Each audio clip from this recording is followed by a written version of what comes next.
Okay, so yeah, it's been 4 days. 4 days. 4 days. Where has he been for 4 days? Last we saw, he was being surrounded by three coppers outside of Eos. Yeah, that was not fun. Well, where have I spent the last 4 days? Well, where I've spent the last 4 days is, well, jails, multiple jails. In fact, I spent 4 days in 4 different jails. Well, the first was Gilbert's downtown jail. Spent 1 day there, and then the next day I spent at, well, this is called Watkins or Saguaro jail. And then the next day, day 3, I spent at oh, look, there's my ID. I spent at well, that was Towers jail, one of the older of Maricopa County's jail. Hey, I found a good book. Look. And well, after that, I got myself into some trouble. Why'd you get yourself in trouble? Well, because the alternative was well, it's actually kind of divine and a godsend. But well, while I was at day 3, hey, look, the flags. All right.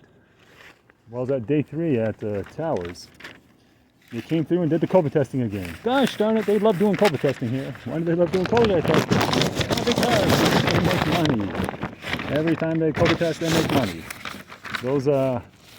These fancy jails and all the medical staff and all the lounging Maricopa sheriffs, well, they don't. They got to make this money somehow. And at $125 a day per inmate, well, that's just not cutting it. So COVID is a godsend. COVID is a godsend, and well, we got to test as many people as often as we can because the government pays a small fortune for us to test people, and well, we're going to test them because the more we test, the more money we make. The more money the government will give us. The more money the taxpayers will give us, so we can buy, well, nicer jails, bigger jails, and tablets for the inmates, and 70-inch screen TVs, yay! And 50-inch screen TVs, yay! All kinds of good stuff. yeah, that's hey, don't kid yourself. This whole COVID garbage is a moneymaker for a lot of people. Silicon Valley, pharmaceutical companies, Wall Street, those who know how to play the game, and law enforcement. So I day 3, they come through COVID testing, and the thing is they say, hey, listen, everybody doing COVID testing, yay! And we're going to COVID test you, and you have to COVID test. And if you don't COVID test, well, we're going to put you in quarantine. And you're going to be in quarantine, and well, guess what happens when you're in quarantine? Well, you're down for the count. Down for the count for at least 2 weeks. For 2 weeks, you're down for the count, and you're locked up in a cell. And while you're in that cell, you are locked down 24/7. I mean, 24 hours a day. No shower. Like in the hole, in isolation, you at least get an hour rec a day to stretch your legs and take a shower. But not in quarantine. Quarantine, you're on 24/7, except 1 day a week.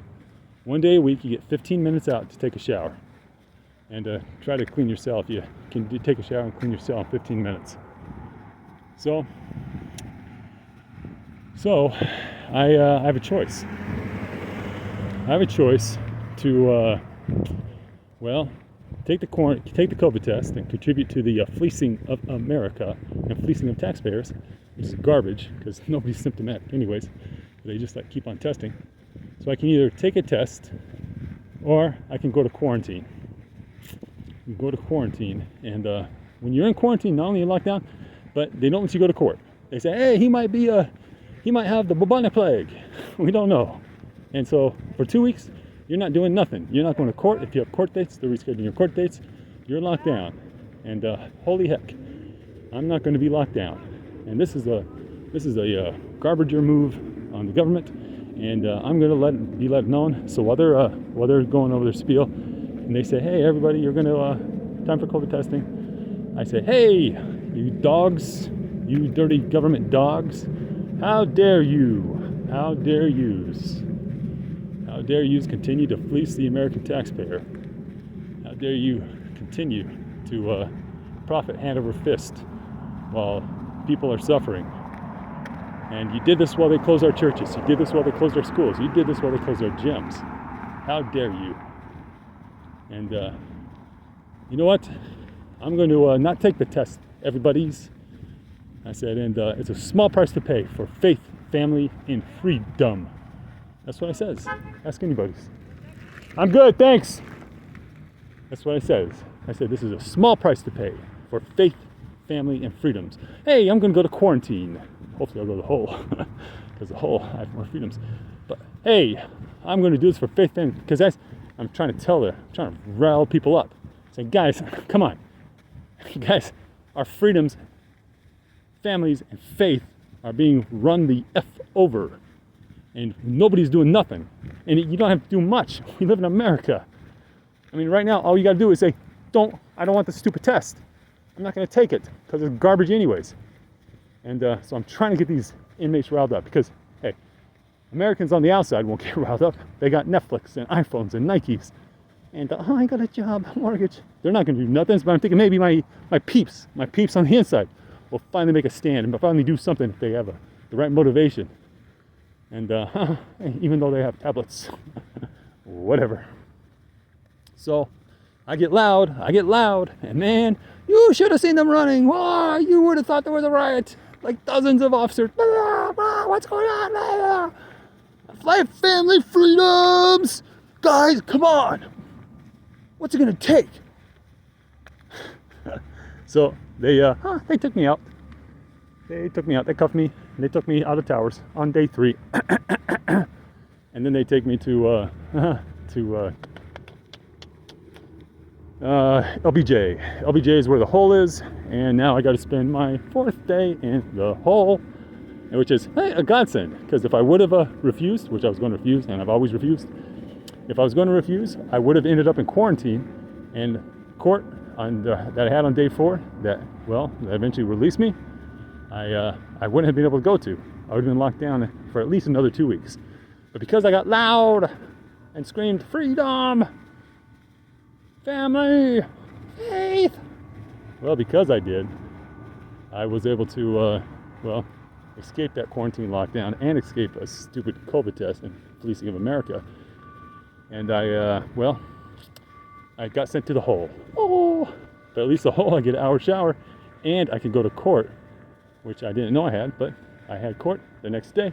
Today, that set me free. Yay! So God is good. I mean, I would like to say, it's part of my master plan. I planned all along. No, it's not. I just felt the spirit. I was like, these sons of guns, they're not going to do this again. I'm going to get loud again and try to get my peeps, somebody to put their foot down. Because nobody else is. What else? So, yeah. So I ended up in the hole, and now I'm free. Yay, see, God bless me. I stood up for something. We found a wiggle room. He made a way for me to get out of it, and I'm free, which I wouldn't have been. And so, yay, I'm free. And, now that I'm free, I'm walking, because I gotta walk. Because I don't have a ride. I gotta walk back to Gilbert. Try to find a way back to Gilbert's. So, that was the one part of the story. The other part of the story is, hey, I wanted to share something about, there's two more things. We'll go with 3 things, so I'll give you the first thing. The next thing is, which one do you want to do? Let's go with the drugs. The drugs, yeah. Drugs are always good. This is for the coppers. Hey, cops. Hey, you guys do me dirty so much. Some cops do. Not cops. Some judges do me dirty. But, hey, whatever. They did Jesus dirty. Whatever. That's what you guys do. You guys, people are trying to look out for you. You do them dirty. Whatever. That doesn't mean we stop trying. Yet. So, here's some news. Ding, ding, ding. Pay attention. Because I can't believe. Well, and public, pay attention too. So we have the Maricopa County Jails has work release. Oh, don't tell them.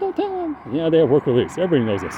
And they work for like ADOT, and they work for an egg farm, a chicken farm. I won't say which one, because I don't know if it's just one, and I don't want to out just the one. But I will say they work for an egg farm. So inmates, when they hit the yard, or Maricopa County Jail yard, they work for ADOT, and they work for the chicken farm. Now this is, I've been talking to these guys for a long time. This is no new news, but I found a new way that they're getting drugs into the jails. No, don't tell them, we want our drugs. Hey, don't tell them, they'll stop coming to work if they can't get the drugs. Why do you think they go to work? For the pennies that we pay them? Whatever. So here's how they get the drugs in through the chicken farm. That keister it. It's the easiest way. So they go to work at the egg farm, and they have people that hey, know they're working. They have designated spots that they know are safe, that they communicate with their people, and they leave the drugs on phones. And holy moly, there are guys that can keister. What is keister? Remember my mom's purse that you can put like lots of stuffs in? Yeah. Well, some guys can do that with their bums. And they can put whole iPhones along with they rolled up quarter rolls, and they put them in condoms, and they move them up, and they put multiple rolls of drugs, their bums, and they walk on in after working at the egg farm. Oh, that's gross. Yes, it is. But I guess when you want drugs and phones, that's how you do it. Hey, good job worker release program. You're really helping the community by continuing to fuel drugs both within and without of the prison. Yay! Good one, government. Hey, that's the government for you. They know those betters. You would think so.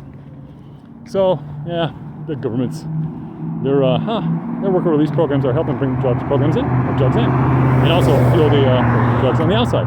In fact, I had a buddy today. Well, not today. This was on day 3. We were talking about how drugs are getting in and out, and he was bragging that he made $30,000 last time on drugs. So he had $30,000 cash on hand when he got out of prison last time because of his drugs. And holy moly, I mean, he was living like a king inside, and he was able to save $30,000 in just a little bit of time. And well, he had a new way of getting drugs in. I mean, new way I hadn't heard of. I knew the keister way and other ways, but he said he works for ADOT, and when you work for ADOT, well, you know, you have the same routine, and you just let your people know which site you'll be working. They leave the drugs, you picked up the drugs. And I said, and you keister that, man? You don't look like a guy who would do that. He said, nah, I'm not keistering nothing. He says, I have a magnet, and you put it in a pouch with the magnet attached, and when you're heading to the bus, you get on the bus, you put the magnet on the inside well of the bus, and you leave it there. And then what happens? Well, when they go to clean the bus, the guys who clean the vehicles, they taste it then, and then they bring it in with them, or they toss it. He said they toss it or whatever. But yep, there you go. There's another way. Check your trucks, check your vehicles better, dopes. Better yet, just get rid of the worker programs. Whatever. Those are bringing in tons of drugs, tons of booze, Percocets, tons of meth. You dopes. Cops are stupid. No, not all of them, but apparently Maricopa County Sheriffs are under Penzoni. Good job, Penzoni. Yeah, I know, probably going on with the other guy too. Whatever. So, okay, well, let's see. There was one more thing I was going to talk about. Oh, my charge. Well, my charge, we'll talk about that later tonight. I got a funny charge. My charge was urinating and defecating in public. Well, I got a funny story behind that, and I'll share that with you later. We are at Durango and some other street. Yeah. Oh, good, we can cross. We are at Durango and 27th, I think. So, we're going to try to get back to Gilbert's. And, inshallah, God willing, we'll make it in one place without being arrested. Because, hey, I don't do so good at that. I I tend to get arrested too many times. I think that's about it. 27th Avenue, yeah. So, is there anything else? I don't think so. Hey, peace. I'm glad to be free again. God bless America when it's righteous. Gosh darn it, I missed the time. Well, okay, I guess it's supposed to be keep going. Is there anything else I need to talk about? Oh, the dirty dogs. Let's talk about them real quick. So, Maricopa County, I got in some trouble with as soon as I came into Towers. Talk about that real quick because I've written it before. We'll talk about it again when the write-ups. Maricopa has the rules and regulation books. I read the rules and regulations. The supplies you're supposed to be given are very minimal. 2 pairs of boxers, 1 pair of sock, 1 pant, 1 shirt, 3 towels, and 1 rag. Pretty basic. Except for some reason, and that's supposed to last you a week. 2 underwears and 1 outfit lasts you 1 week. For some reason, that's an issue every time I go to any of the jails. We don't want to give you your extra boxer.